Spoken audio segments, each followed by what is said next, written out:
এটা কি হবে জমি আবার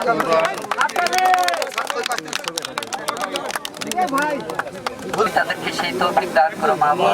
এই দেশের রহমত বর্ষণ আলহামদুলিল্লাহ রাব্বিল আলামিন।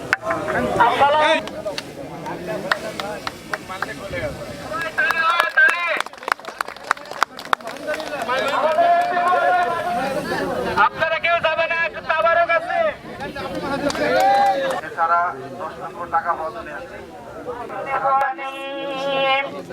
বিসমিল্লাহ লা ইলাহা ইল্লাহু আলিমুল গায়ব। বর্ষা মৌসুমে এই খালে পানি জমা হয়ে থাকবে, শুষ্ক মৌসুমে পুনর্বাসন কর্মকর্তা আশিকুর রহমান স্যার উপস্থিত আছেন। হারকিশোর এবং ফিলিপাইন